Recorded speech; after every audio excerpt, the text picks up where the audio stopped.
자체 정황이 있다는 말도 나오고 있는데 사실 근데 뭐 1인 기획사 이거 자체가 불법인 건 아닌 거잖아요. 아니죠. 네. 1인 기획사는 장점이 많습니다. 특히 연예인, 차은우 씨 정도 되는 이 스타라고 한다면요. 내가 활동 방향을 직접 정하고 싶을 수 있습니다. 네. 이 대형 기획사가 좌지우지하기보다는 내가 활동 반경을 내 스스로 정하겠다라는 부분, 그리고 계약을 함에 있어서도 보다 자유롭게 맺을 수 있기 때문에 네. 1인 기획사는 장점이 분명한데요.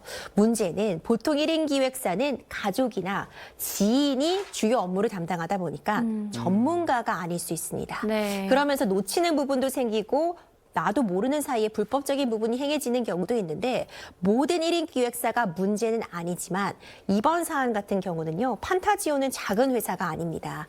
충분히 차은우 씨를 매니지먼트 할 수 있는 회사임에도 불구하고 그 가운데에 일종의 판타지오가 외주 용역 계약을 차은우 씨 모친 명의의 회사에게 주면서 매니지먼트 일부를 담당하게 하였다라는 것이 현재의 구조인데 그렇다면 모친 법인이 적어도 판타지오와 비슷한 수준으로 업무를 했어야 되는데 그런 부분이 확인이 되겠는가.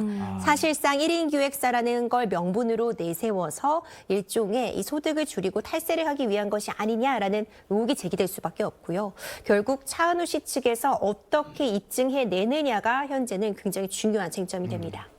아니 뭐 장어집이기도 했고 뭐 굳이 그런 곳에 용역을 줄 이유가 뭐 이런 의심이 있다라는 말씀으로 이해가 됩니다.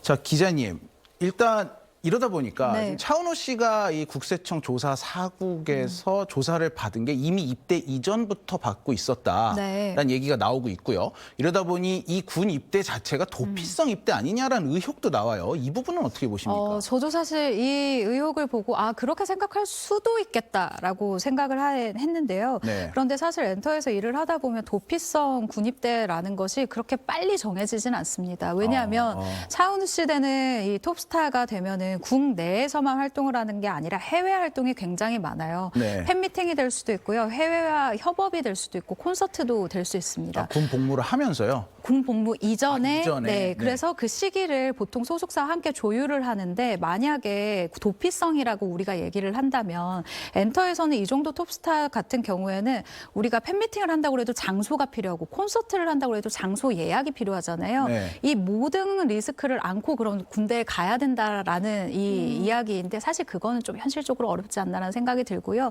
이 정도 톱스타가 되면은 그리고 1년 정도의 계약은 보통 다 되어 있는 경우가 많아요. 1년 정도 스케줄이 짜여져 있는 경우가 많아서 사실은 그렇게